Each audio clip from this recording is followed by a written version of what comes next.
Hello dear students, आज हम लोग एमयू बीएससी जो एंट्रेंस है उसका क्या सिलेबस है, पेपर का पैटर्न क्या है, उसके बारे में आज हम लोग बात करते हैं।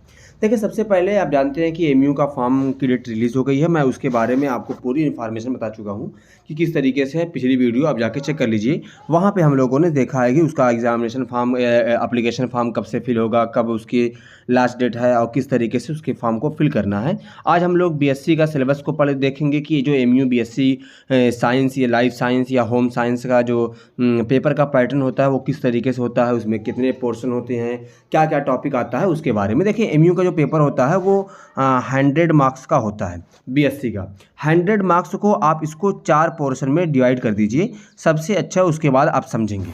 जैसे एक आपके पास हो गया फिजिक्स, उसके बाद आपके पास एक हो गया केमिस्ट्री, उसके बाद आपके पास हो गया एक इंग्लिश, है ना, इंग्लिश ग्रामर। उसके बाद चौथा आपके पास, अगर आप बायो फील्ड से हैं तो बायो, मैथ फील्ड से हैं तो आपके पास होगा मैथ। क्लियर है? ये आपके पास इतना सिलेबस होगा, इसको हम लोग इस तरीके से डिवाइड होगा। और एक सेक्शन आपका, यानी ये 25 मार्क्स का होगा, ये भी 25 मार्क्स का होगा, ये भी 25, यानी 100 मार्क्स के पेपर में 25 से ये आपस में डिवाइड होता है।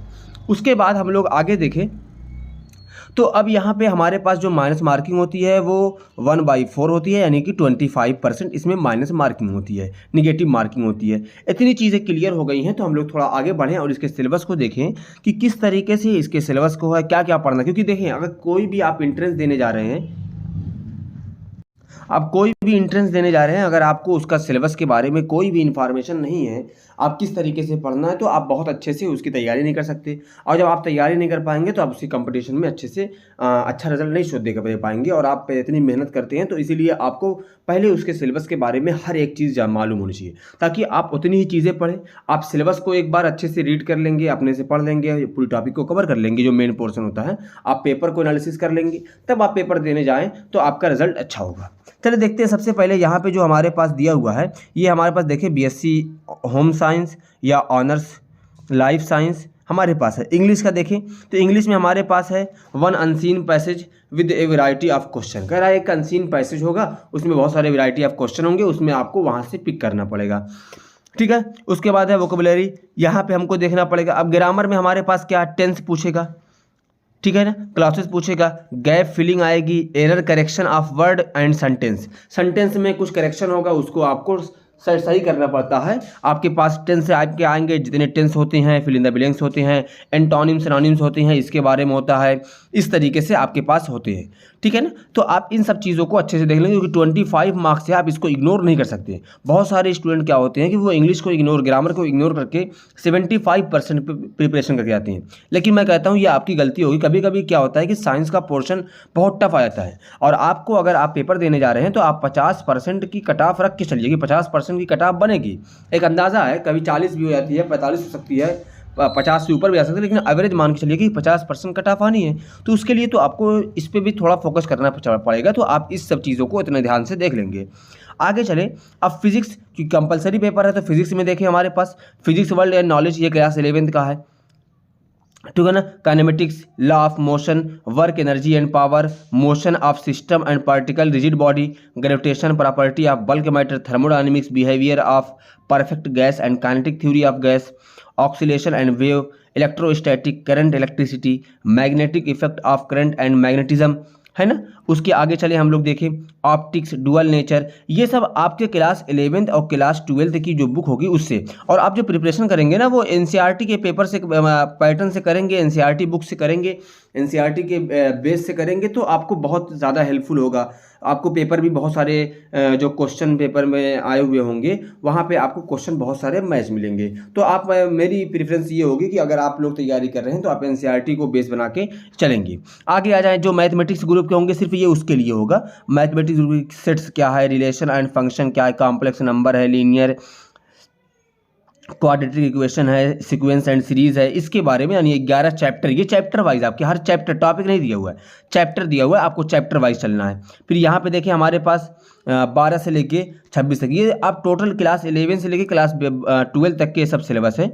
अब यहाँ पे जैसे केमिस्ट्री के अंदर है सम बेसिक कॉन्सेप्ट। अब वो केमिस्ट्री में एक चीज़ बड़ी अच्छी यूनिवर्सिटी ने अपलोड की है कि आपको वो चैप्टर के अंदर कौन कौन सी टॉपिक है उसके बारे में भी पढ़ना है। जैसे बहुत सारी टॉपिक को केमिस्ट्री के बारे में जो है बहुत सारी चीज़ें नहीं पढ़नी है, और आप जानते हैं कि जैसे CUET का जो सिलेबस है उसमें सिर्फ क्लास 12 का पढ़ना है, लेकिन जो MU का पेपर है उसमें आपको 11 12 दोनों पढ़ना है, ठीक है ना। अभी मैं बता दूंगा आपको लास्ट में कि कितने % जो क्वेश्चन होते हैं, मैंने पिछले 5 ईयर के पेपर को एनालिसिस किया है, तो कितने तरीके के पेपर किस तरीके से आते हैं, 11th का कितना पोर्शन होता है, 12th का कितना पोर्शन होता है, उसके बारे में हम लोग आगे देखेंगे। चलिए देखिए, फिर उसके बाद स्ट्रक्चर ऑफ एटम में हमारे पास है, स्ट्रक्चर ऑफ एटम से है। स्ट्रक्चर ऑफ एटम में देख लीजिए आप क्या कौन कौन से पोर्शन है, इसको आप एकदम अच्छे से देख लीजिए। उसके बाद हम लोग आगे चले, ये क्लास 11 का टॉपिक है, classification of element and periodicity, ये 3rd चैप्टर क्लास 11 का है। Chemical bonding, most important chapter ये दोनों है क्लास 11 से। फिजिक्स केमिस्ट्री के पेपर में आपको मिनिमम आपको 2 क्वेश्चन केमिकल बॉन्डिंग से मिल जाते हैं, और एक आध 2 क्वेश्चन आपको हर साल, एक क्वेश्चन तो मिनिमम आपको हर साल classification of element and periodicity in properties में आपको मिल जाएगा। थर्मोडायनेमिक्स, यहाँ ये भी अच्छा टॉपिक है, ये भी क्लास 11 का पेपर है। इक्विलिब्रियम को देख लीजिए, इक्विलिब्रियम में हमारे पास है रिडॉक्स रिएक्शन, यहाँ से बहुत कम क्वेश्चन मैंने देखे हैं कि यहाँ इस चैप्टर से बहुत रेयर क्वेश्चन कभी कभी पूछे गए हैं। चलिए आगे देखें। उसके बाद हमारे पास है ऑर्गेनिक केमिस्ट्री में, ये टॉपिक आपका बहुत इंपॉर्टेंट है, ये दोनों चैप्टर आप इसको बिना पढ़े हुए, क्योंकि आयुपैक यहाँ से आता है, आपको आइसोमेरिज्म आ जाता है, एरोमेटिसिटी पूछ लेता है, तो बहुत सारे हैं, तो यहाँ से आप एक एक चीज़ को देख लीजिएगा। उसके बाद देखिए हमारे पास है क्लास 12th में सॉल्यूशन। क्लास 12th में आपके पास सॉलिड स्टेट नहीं पढ़ना है, आपको सीधे सॉल्यूशन पढ़ना है, सॉलिड स्टेट में फोकस नहीं करिएगा, ठीक है ना। इलेक्ट्रोकेमिस्ट्री है, केमिकल काइनेटिक्स है, D&F ब्लॉक है। उसके बाद है कोऑर्डिनेशन कंपाउंड है हमारे पास, जैसे देखिए P ब्लॉक यहाँ से रिड्यूस है, P ब्लॉक आपको नहीं पढ़ना है, आपको S ब्लॉक नहीं पढ़ना है, P ब्लॉक नहीं पढ़ना है, और आपको जो क्या बोलते हैं एक्सक्रेशन है, मेटल का जो सेपरेशन है वो भी चैप्टर नहीं पढ़ना है। हाइलो एल्केन हाइलो एरीन के बारे में है, एल्कोहल फिनाल ईथर है, नेमिंग रिएक्शन बहुत इंपॉर्टेंट है, ऑर्गेनिक कंपाउंड कार्बोक्सिलिक एल्डिहाइड है, ये हार्मोन है, न्यूक्लिक एसिड है, ये सब टोटल टॉपिक हमारी है। एक बार इसको आप देख लीजिए कौन कौन से चैप्टर हैं, देख लीजिए, ठीक है ना।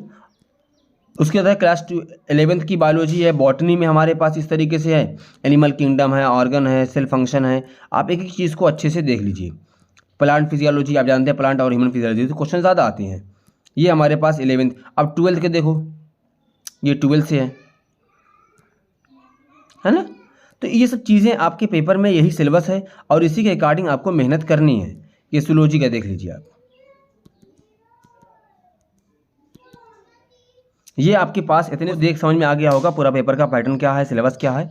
मिलते हैं एक नई वीडियो के साथ, फिर आप लोगों के लिए कोई भी क्वेश्चन होगा आप कमेंट सेक्शन में ज़रूर बताइएगा। Thank you for watching.